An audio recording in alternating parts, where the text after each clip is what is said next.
출애굽기 17장 8절부터 16절까지 말씀. 그때 아말렉이 와서 이스라엘과 리비딤에서 싸우니라. 모세가 여호수아에게 이르되 우리를 위하여 사람을 택하여 나가서 아말렉과 싸우라. 내가 내일 하나님의 지팡이를 손에 잡고 산 꼭대기에 서리라. 여호수아가 모세의 말대로 행하여 아말렉과 싸우고 모세와 아론과 홀은 산 꼭대기에 올라가서 모세가 손을 들면 이스라엘이 이기고 손을 내리면 아말렉이 이기더니 모세의 발이 피곤함에 그들이 돌을 가져다가 모세의 아래에 놓아 그가 그 위에 앉게 하고 아론과 홀이 한 사람은 이쪽에서 한 사람은 저쪽에서 모세의 손을 붙들어 올렸더니 그 손이 해가 지도록 내려오지 아니한지라. 여호수아가 칼날로 아말렉과 그 백성을 쳐서 무찌르니라. 여호와께서 모세에게 이르시되 이것을 책에 기록하여 기념하게 하고 여호수아의 귀에 외어 들리라. 내가 아말렉을 없이 하여 천하에서 기억도 못하게 하리라. 모세가 제단을 쌓고 그 이름을 여호와 니시라 하고 함께 했습니다. 이르되 여호와께서 맹세하시기를 여호와가 아말렉과 더불어 대대로 싸우리라 하셨다 하였더라. 아멘. 오늘 이 말씀의 축복과 은혜가 저와 여러분의 가정과 삶에 이 안에 함께 주시기를 예수님의 이름으로 축복합니다. 오늘 다룰 주제는 두 가지 전쟁입니다. 이 안에 살아가면서 우리는 계속해서 이 두 가지 전쟁 가운데 서게 될 것입니다. 이 두 가지 전쟁은 하나는 따라합시다. 눈에 보이는 전쟁, 따라합시다. 보이지 않는 전쟁, 보이지 않는 전쟁. 이 두 가지 전쟁을 우리는 이 안에 동안에 계속 치르면서 살아가야 합니다. 눈에 보이는 전쟁은 무엇이 아시죠? 여러분의 일상의 전쟁입니다. 살아가는 게 전쟁입니다. 여러분, 모든 게 좀 다 경쟁이잖아요. 장사를 해도 다 경쟁이고요. 체전을 해도 다 경쟁이고요. 그렇죠? 그래서 아주 격렬한 경쟁을 할 때 그것을 마치 전쟁이라고 하는 것입니다. 특별히 나라 안팎의 문제는 경제적으로, 외교적으로 아주 심각할 정도로 전쟁입니다.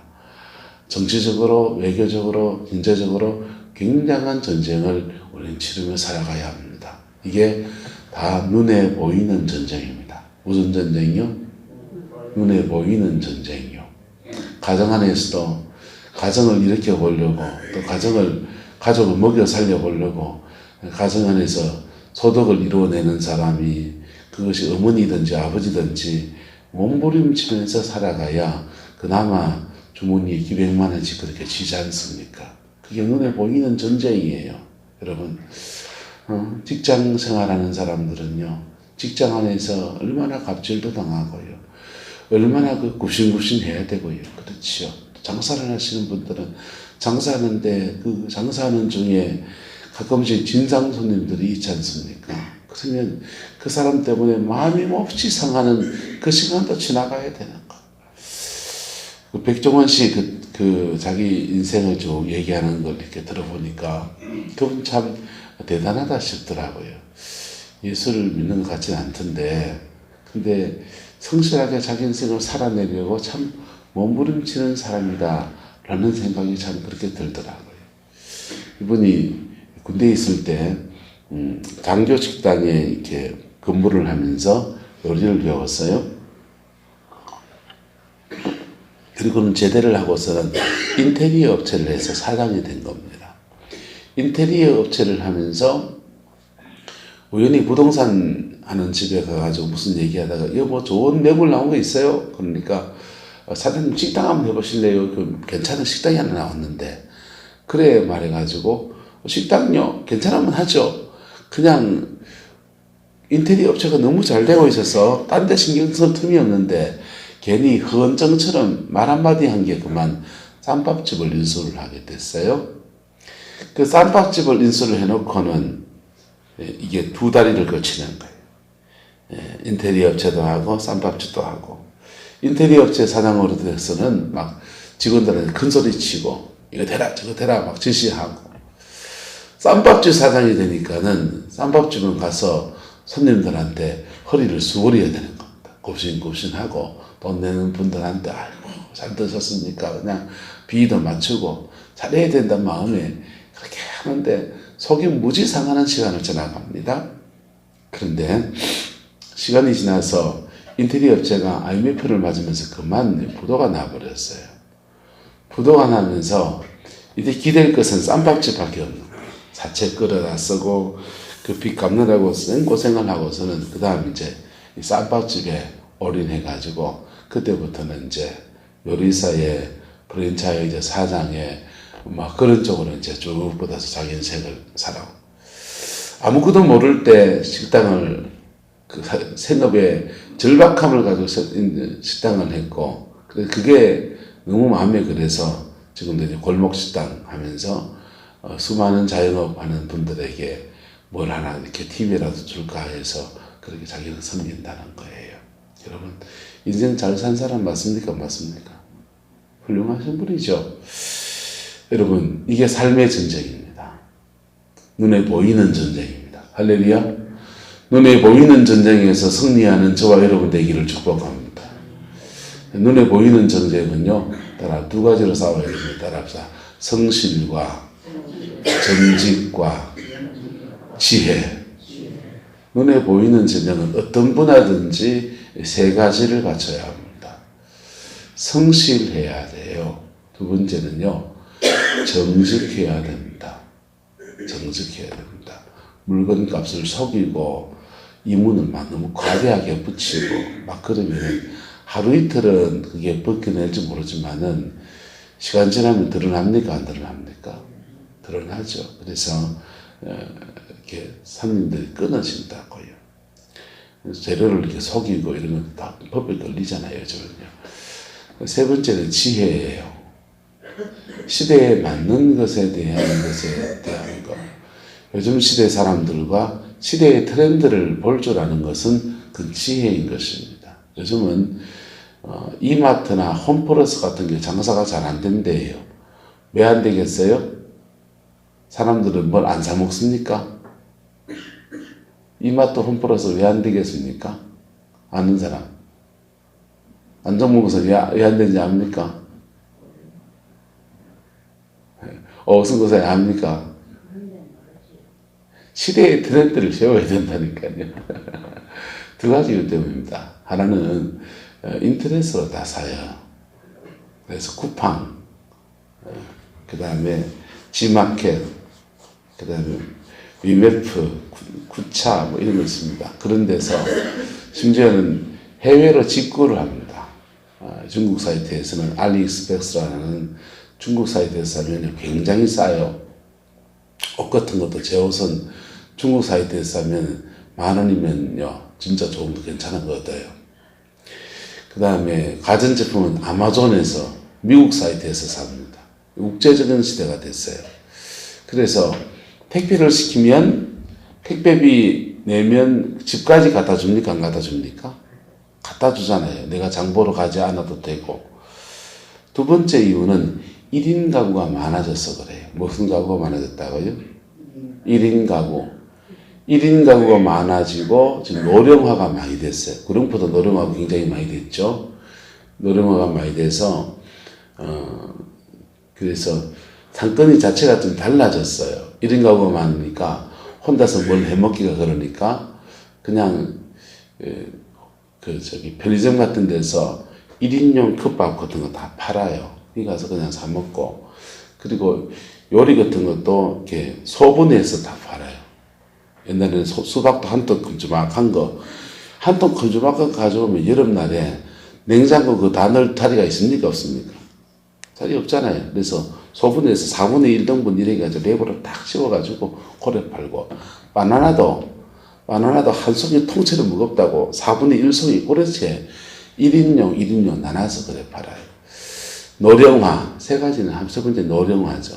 장보러 가기 힘들 정도로 나이가 드시니까 그런 것들 때문에 그 이마트나 홈플러스 같은 데 안 되고 전통시장도 사실 잘 안 되잖아요.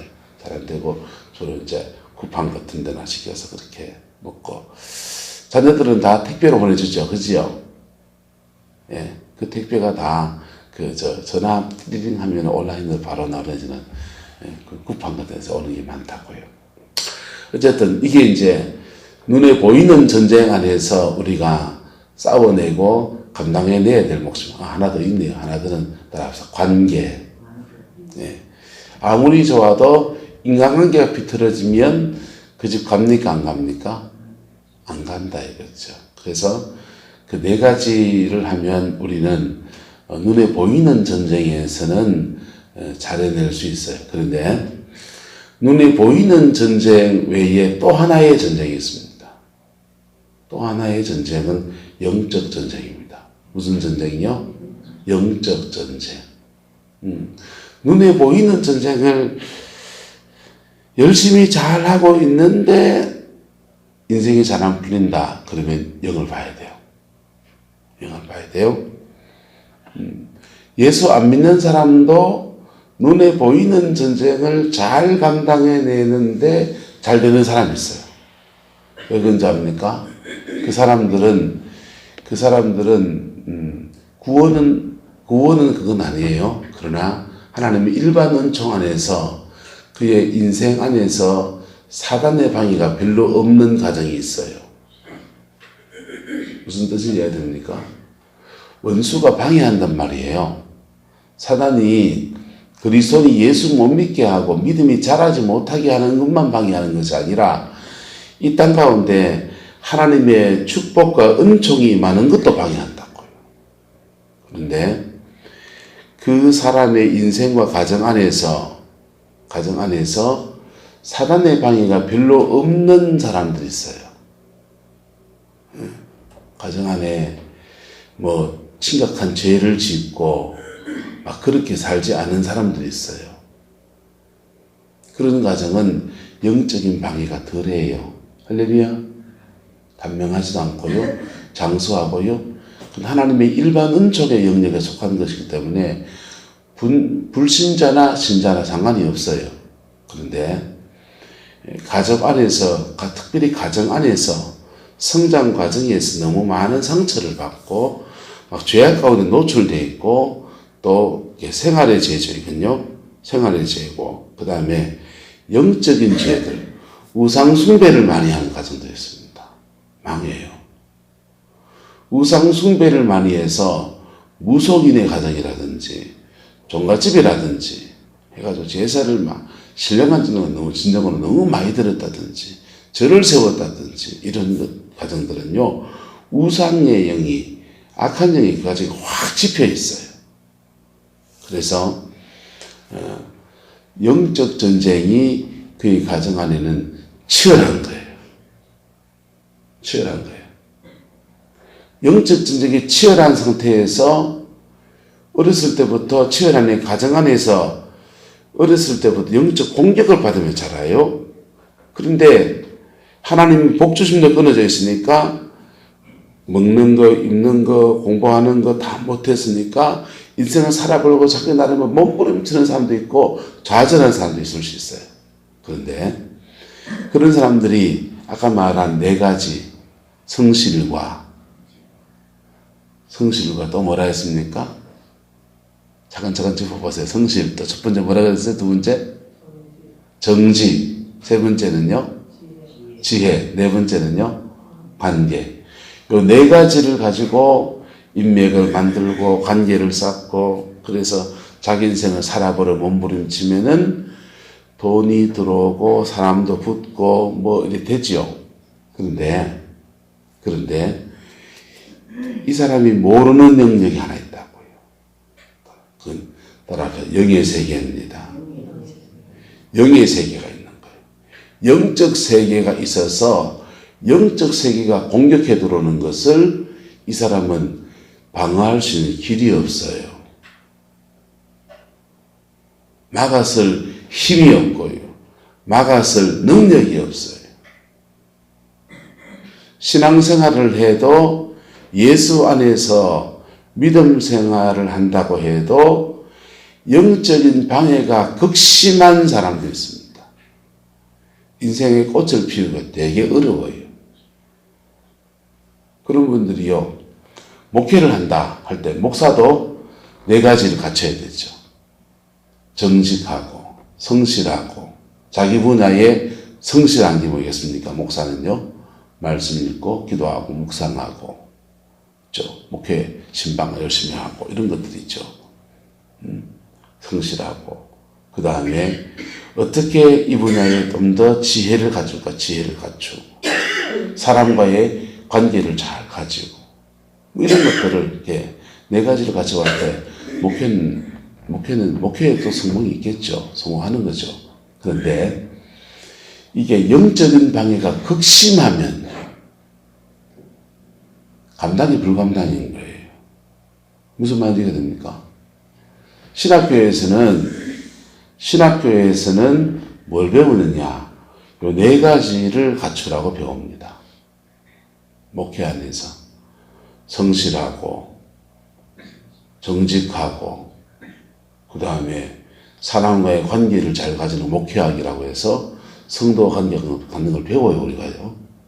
상담학도 배우고 이것저것 배워요. 하나님 앞에 좀 지혜롭고 그럴 때 이런 분들이 영적인 파워를 가지면 반드시 목회에 열매 맺습니다. 목회뿐 아니고 여러분의 가정과 삶도 다 마찬가지라니까요. 세상 모든 일은 같은 짓이라니까. 근데 영의 문제가 해결되지 않으면 이것을 갖춘 사람들은 뭘 하면 성공할 수 있습니까? 갖추든지 따라합시다. 영적인 방해가 덜한 삶을 살면 됩니다. 영적인 방해가 좀 덜한 삶을 살면 돼요. 목회도 영적인 공격이 심한 데가 있고 덜한 데가 있어요. 경상도 영적 공격이 심해요. 바닷가 영적 공격이 사실 심한데요. 솔직히 구릉포 용이 9마리 나는 또 10마리잖아요. 용이 10마리 있다 하는 그런 동네죠.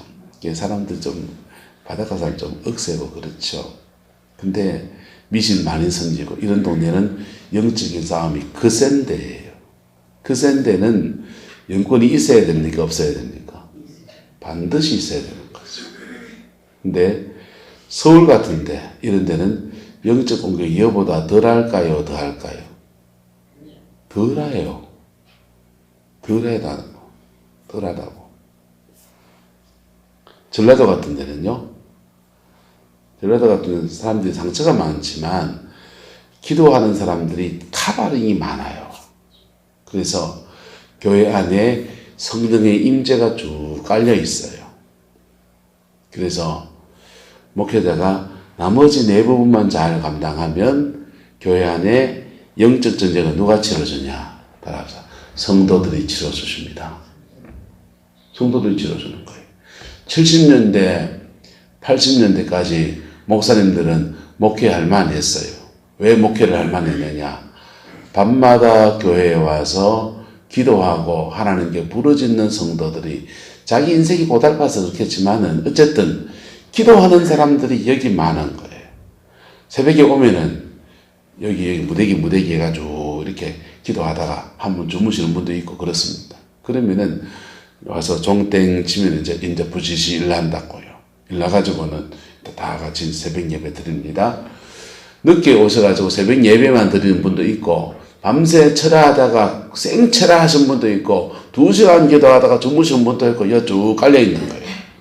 그리고 예배 드리면 앞에 기도한 사람들이 여기 성령의 임재를 다 채워놨습니까? 안 채워놨습니까? 채워놨잖아요. 그러니까 멍석 깔아놨으니까 그냥 강대가 깨춤만 추면 되는 거죠. 강단에 서서 말씀만 전하면 성령의 임재가 쭉 풀어지면서 은혜가 임하는 거예요. 그리고 함께 기도로 달궈진 사람들과 새벽 기도 끝나고 우리 교회 산장으로 평소에 기도합시다. 이러면 막 기도하기 시작하면 여기서 와와와와 저기서 와와와 하면서 막 기도가 막 어우러지기 시작합니다. 성령이 막 운행하시면 막 시작되는 거예요. 이쪽에 기도가 약해져 있잖아요. 막 기도가 약해지시면 여기서 마음에 감동된 사람이 저분을 놓고서 영적으로 중보 기도를 막 하기 시작해요. 그러면요 이쪽에 막 끄벅끄벅 졸고 있던 사람, 주야, 오늘 왜 졸리면 주야, 이런 사람이에요. 갑자기 누가 중보기들 막 때려주면요. 와샤와샤 막 이렇게 흔든다가. 우리 교회 그런 교회 되길 소망합니다. 그게 70년대, 60년대, 70년대 한국교회 모습이에요. 할렐루야? 그래가지고요. 목사님은 방언도 못해도요. 방언도 못해도 신학교에서 배운 이 4가지 그것만 가지고 열심히 그냥 목회하면 나머지 부분은 성도들이 다 감당해 주는 거예요. 심지어 목사님들이 영의 세계를 너무 몰라서 권사님 그래 기도하지 마세요. 교회에서 방언 기도한다고 막 방언 기도하면 막 뭐락하고 쿡쿡 찔러서 남들 기도 방해하고 그래 세게 기도하고 막 쿡쿡 찔렀잖아요. 그러니까 그분들이 다 쫓겨가지고 어디 갔냐? 철학기도를 하는 거라고. 철학을 하고는 밤에 다 한따까지 다 해놓고는 새벽에 오면 조용히 묵상하고 주여 주여 남들 하듯이 주여 하면서 묵상하는 시간 가지는 따라합시다. 통성기도도 필요하고 묵상기도도 필요합니다. 이렇게 밤에 통성기도 한 사람이 묵상기도 하면요 묵상이 깊이 들어가요. 쭉 들어갑니다. 네.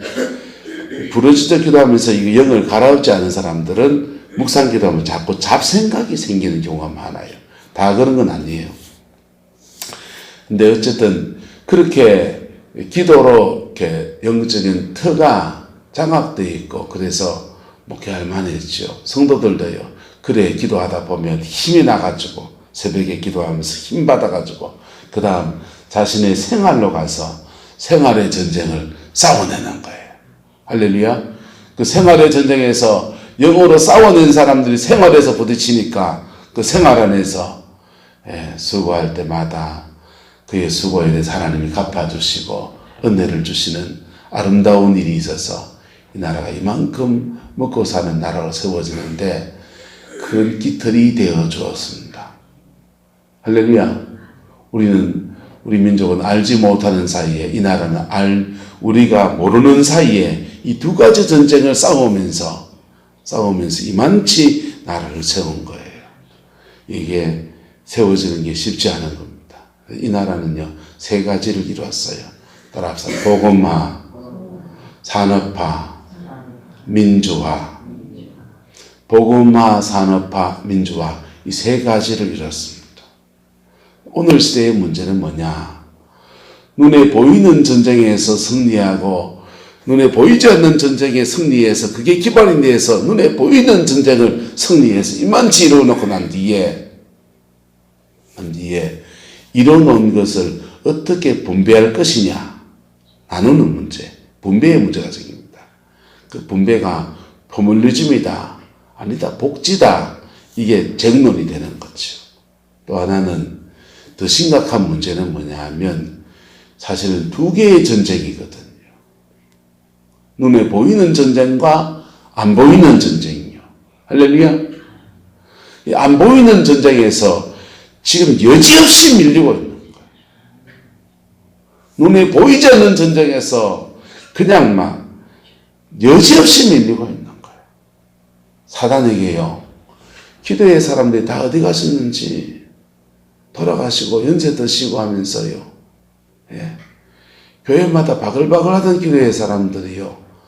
대부분 다 사라지시고 한 교회에 하나둘 찾아보기가 어려운 그런 시대에 살아가고 있는 겁니다. 가정 안에서 기도의 사람 하나가 있으면은 나머지 사람들은 생활의 전쟁만 싸워도 우산이 되어줬는데 그늘이 되어줬는데 가정 안에 영적 전쟁을 싸워줄 수 있는 기도의 사람이 그래 없는 거예요. 없으면 어떻게 됩니까? 눈에 보이는 전쟁에 법은 정말 고도화됐어요. 그래서 김치 하나를 담아도 식당 가도 보세요. 원산지 배추가 중국 건지 한국 건지 표기해야 됩니까? 안 해야 됩니까? 돼지고기 소고기가 중국 건지 한국 건지 덴마크 건지 표기해야 됩니까? 안 해야 됩니까? 다 표기를 해야 돼요. 그런 거 다 표기해야 되고 안 하면 법에 걸려서 감옥 간다고. 개 같은 거, 뭐 같은 거, 짐승 잡아먹는 것도, 바다의 고기도, 거먹이도 있고요. 그거 안 지키면 몰수당하고요. 법이 얼마나 엄격해지면서 눈에 보이는 저희는 전쟁은 안 지키면 나라가 제재를 하기 때문에 얼마나 잘 지켰는지 몰라요. 옛날에 되면요. 그런데 눈에 보이지 않는 전쟁에서 우리는 한없이 밀리고 있어요. 한국 교회도요. 교세가 줄어든다 했는데 줄어드는 속도가 점점 더 빨라져요. 점점 더 빨라져요. 염색 안 하면 교회 안에 흰머리 소년들만 3분의 2가 뭐예요? 5분의 4가 흰머리 소년들인데요. 맞습니까? 들립니까? 당장 우리끼리 똑같잖아요. 그런데 지금도 눈에 보이는 전쟁에서 승리하는 교회들은 부흥하고 있습니다. 맞습니까? 안 맞습니까? 눈에 보이는 전쟁에서 승리하는 교회들은 부흥하고 있다고요. 동의하십니까? 가정도 마찬가지입니다. 지금도 눈에 보이는 전쟁에서, 말 틀렸네. 눈에 보이지 않는 전쟁에서 승리하는 교회들은 부흥하고 있습니다. 할렐루야. 가정도요. 눈에 보이지 않는 전쟁에서 승리한 사람들은요. 하나님이 영적인 우선이 되어주세요. 그리고 그 그늘 안에서 지혜자가 일어나면 지혜자대로 쓰임받고요. 할렐루야. 눈에 보이지 않는 전쟁에서 승리하는 가정들 안에서는요. 자녀가 세워지고요. 눈에 보이지 않는 전쟁에서 승리한 그 인생들, 기업체들 속에서 하나님의 복주심의 역사가 막 쏟아지는 거예요. 심지어 서울의 더 크로스처치라는 강남에 있는 교회는요. 개척한 지 이제 4, 5년 됐겠다. 4, 5년에 지금 1000명의 교인이 모여요. 한 1500명 됐겠네요. 근데요. 그 교회는 눈에 보이지 않는 전쟁을 옛날에는 운짐이 달아서 그냥 경상도만 똥줄 타서 기도하는 사람들이 그냥 뭐 제재를 하든지 말든지 미어터듯이 기도하는 사람들이 있어서 그거 그냥 둬도 그냥 되지만은 지금은 그냥 둬서는 안 된다는 거예요. 교회 안에 특별히 중보팀을 키우고 관리를 해야 된다는 거지. 눈에 보이지 않는 전쟁을 싸워주는 사람들을 길러내야 된다는 거예요. 그 교회는 아예 한 70명 정도를 월급을 줘요. 아침에 8시나 9시에 출근을 해가지고 하루 종일 기도를 하는 거예요. 8시간 기도하고요. 막교대로 24시간을 기도를 하면서 돌아갑니다. 기도탑을 쌓아서 한 명이 기도하는 게 아니라 10명, 20명이 그냥 그룹으로 쫙 기도를 3시간, 4시간 하고 또 10분 쉬었다가 또 기도하고 그 다음 사람이 또 이어서 기도하고 하면서 그래서 그렇게 기도를 업으로 삼는 거예요. 그래가지고 교회에서 월급 줘요. 얼마나 주는지 모르지만 어쨌든 살아갈 수 있는 월급을 줘요. 그렇게는 어쨌든 간에 교회 안에서 기도의 사람이 일어날 때 교회는 승리하는 것입니다. 가정도 마찬가지입니다. 가정 안에서 기도의 사람이 일어날 때 승리하는 것입니다. 여러분은 가정 안에서 내가 아니면 기도의 자리에 나올 사람이 없습니까? 그럼 누가 나와야 됩니까? 따라합시다. 나라도 나와야 됩니다. 나라도 나와야 됩니다. 이 나이에요. 나 없으면 무너지면 나라도 나와야 되는 것이죠. 그럴 때 그 가정의 승리 역사가 있습니다. 오늘 본문에도 2가지 전쟁이 존재합니다. 산 밑에서 싸우는 여호수아가 싸우는 전쟁이 있습니다. 눈에 보이는 전쟁입니다. 산 위에서 모세가 싸우는 전쟁이 있습니다. 바로 눈에 보이지 않는 전쟁입니다. 눈에 보이지 않는 전쟁을 싸우는 직분자가 있고요. 눈에 보이는 전쟁을 싸워야 될 사람이 있는 것입니다. 성광교회는요. 사단이 주님교회와 나눠질 때 심각한 공격을 했습니다. 그 공격을 통해서 이걸 분리를 시켰어요. 분리를 시키는데 두 쪽 다 어려워진 이유가 뭔지 압니까? 둘 다 어려웠습니까? 둘 다 잘 됐습니까? 둘 다 어려웠죠. 왜 그런 줄 아세요? 요 남은 사람들은 연세가 좀 드셨지만은 기도하는 분들이 남았고, 가신 분들은 젊은 사람이 갔어요. 교회는 어떻게 됐냐면요, 기도의 사람들이 젊은 사람을 키워서 밀어줘야 돼요. 맞습니까? 맞습니까? 젊은 친구들이 일할 수 있도록, 날개를 다고 할 수 있도록 기도의 어머니들이, 기도의 아버지들이 확 밀어줘야 된다. 이 두 가지 전쟁은요, 한 사람이 두 가지를 다 감당해내는 경우도 있고요.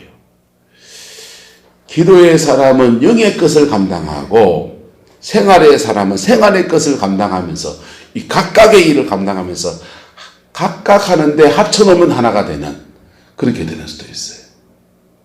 할렐루야. 무슨 말이가 됩니까?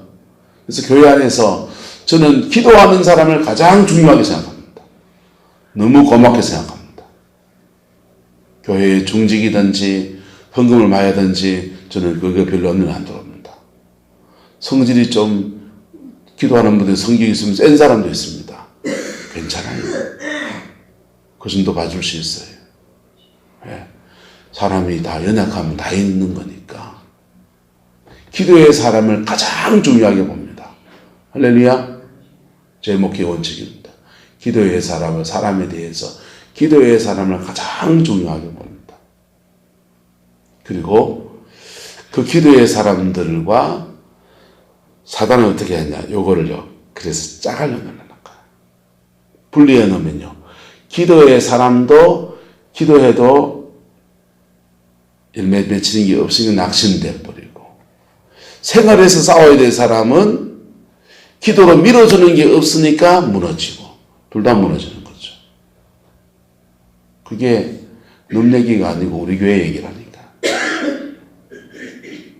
이 두 가지가 합쳐져야 합니다. 할렐루야. 합쳐져야 되는데, 사람은 둘 다 단점이 있다 없다. 기도의 사람들은 단점이 없습니까? 기도의 사람은 화장실 안 갑니까? 기도의 사람은 감기 안 걸립니까?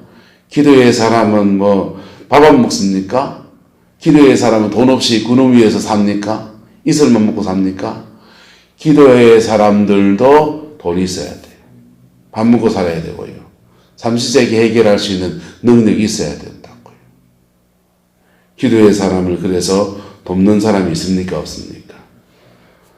아론과 홀이 그 기도의 사람 모세를 돕잖아요. 돌을 이렇게 쌓아서 의자를 만들어가 모세를 앉게 하고요. 편안하게 하고요. 그 다음에 한쪽 손 들어 올려서 함께 기도의 동력자가 되는 거예요. 할렐루야. 그렇게 해서 기도의 사람과 그 다음 눈에 보이지 않는 전쟁을 싸운 기도의 사람과 눈에 보이는 전쟁을 싸우는 여호수아가 함께 각자의 자리에서 최선을 다해 나갈 때 이 인생의 전쟁의 한 고비를 승리해내는 은혜가 주어진 것입니다. 할렐루야. 여러분의 이야기가 되어야 합니다. 여러분의 가정의 이야기가 되어야 합니다. 저는 다른 목사님들보다 설교를 얼마만큼 잘할지 모르겠어요. 그냥 남만큼 하는 정도겠지요. 제가 목회를 막 열심히 그렇게 하는 사람보다도 좀 못한 면도 있어요. 하지만은 하나님이 제게 감사한 것은 이 두 가지를 함께 훈련받을 수 있는 은혜를 베풀어 주신 거예요. 그 훈련이 저에게도 쉽지는 않았어요. 그 훈련이 쉽지는 않았는데 이 훈련을 두 가지를 함께 받도록 하나님이 제게 은혜를 주셨어요. 그래서 이 교회를 섬기면서 요만치라도 지금 이루어 놓은 거죠. 더 열심히 하면 더 많이 이룰 텐데, 그치요? 여러분의 가정 안에서도 따라서 집에 가면 내가 목사다, 여러분의 가정 안에서도 이 두 가지 전쟁에서 승리하는 은혜가 있기를 예수님의 이름으로 축복합니다. 여러분, 우리 교회가 제가 와서 목회를 하면서도 수많은 고비를 지나왔어요. 수많은 건 아니겠네요. 8년을 목회했는데 수많은 건까지 되겠습니까? 여러 고비를 지나왔어요. 예. 한 해도 늘 아무 문제 없이 지나간 적은 없어요. 어떤 분이 오셨다가 떠나가는 분도 있었고요. 교회에 대해서 안 좋은 얘기하는 분도 있었고요. 별별 분들이 다 계셨어요. 우리 안에도 제게 대해서 불만을 가지고 있는 분이 계실 수 있어요. 저는 다 만족시켜주지 못해요. 저도 인간이니까. 저한테 만족을 구하지 마시고 주를 바라보는 은혜가 있기를 축복합니다. 그런데요, 이 두 가지 전쟁에서 어느 정도 싸워온 겁니다. 그래서 하나님 앞에서 요만치 교회를 지금 일구어온 겁니다. 여러분, 제 부족한 교회를 왜 하냐? 여러분 가정에서도 그렇게 승리해야 되기 때문에 말씀을 드리는 겁니다. 여러분의 가정 안에서도 이 두 가지 전쟁을 승리해내기를 주의 이름으로 축원합니다. 그리고 그렇게 싸워나갈 때 사단의 장난이 뭐냐면요, 기도하는 사람이 막 일어나면요, 분리를 시킨다고요. 뭐 한다고요? 분리를 시킨다고요. 주님께 성관계 깨지듯이 분리를 시킨다니까. 분리를 시켜서 기도의 사람과 생활의 전쟁에 싸워야 될 두 개를 쫙 분리시켜버려요. 그래서 둘 다 의미 없게 만들어버리는 거. 여러분, 각자의 부르심에 충실할 수 있기를 예수 이름으로 축원합니다. 그리고 그 부르심 속에 연합해야 돼요. 할렐루야. 뭐 해야 된다고요? 연합해야 돼요.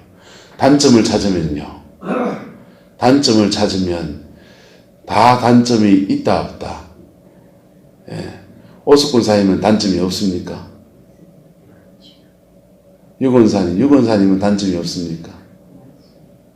그러면 기독교나 한다는 강만중사님은 단점이 없습니까? 있지요. 원목사는요, 단점 많지요. 기도원당 하시는 박연주 원장님은 다 하나님 뒷골물 삶아 먹습니까? 단점이 다 있어요.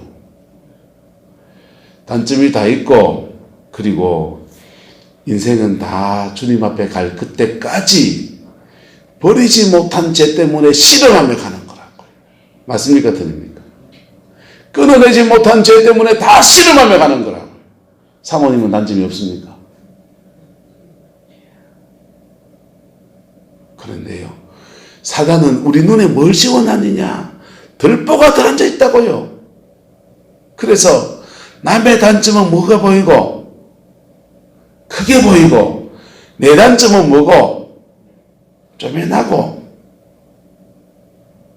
네? 그래서 그거를 요즘 좋은 말 생겼잖아요. 내로남불이라고. 내가 하면 뭐고 로맨스고, 남이 하면 뭐고 불륜이고. 여러분, 그 눈은 마귀가 준 분열의 권세예요. 마귀가 준, 사단이 주는 우리 눈에 들보라니까. 들보가 뽑히기를 예수 이름으로 축복합니다. 들보가 뽑힐 때 우리는요, 연약함에도 연합할 수 있고요, 죄악이 있음에도 보혈의 피로 덮어서 서로를 세워가는 은혜가 있습니다. 그리고 그 속에서 내 몫의 사명을 감당해낼 때 기도의 자리와 생활의 자리 안에서 하나님의 복주심의 역사가 풀어지는 거예요. 할렐루야. 이 안에 살아가는 중에 저와 여러분 안에서 이 두 가지 은혜가 풀어지게 되기를 예수님의 이름으로 축복합니다. 이게 어그러지면 인생은 열매를 맺지 못해요.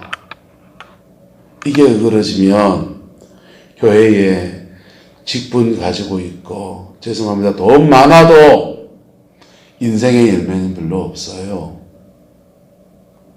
하나님 앞에서 소중한 은혜의 열매, 인생의 열매가, 삶의 열매들이 믿음 안에 맺혀지게 되기를 주님의 이름으로 축원합니다. 할렐루야, 할렐루야. 그 복이 있기를 축복합니다. 기도하겠습니다. 사랑과 은혜가 많으신 아버지 하나님, 우리가 지난날 삶을 교훈 삼아서 반면교사로 삼아서 오늘 한 해는 승리하는 은혜가 있기를 소망합니다. 영의 승리가 있기를 소망합니다. 기도의 자리에 승리가 있기를 소망합니다. 생활의 자리에 승리가 있기를 소망합니다. 이 두 가지 전쟁을 함께 싸워서 아버지 하나님 축복으로 열매 맺는 아름다운 역사 허락하여 주옵소서. 성도와 성도 사이에, 가정 안에서 자녀와 어머니 부모님 사이에 하나님 이 아름다운 은총의 역사가 충만해지게 주장하여 주옵소서. 여호와께서 함께해 주시기 원합니다. 예수님의 이름으로 축복하며 기도드리옵나이다. 아멘.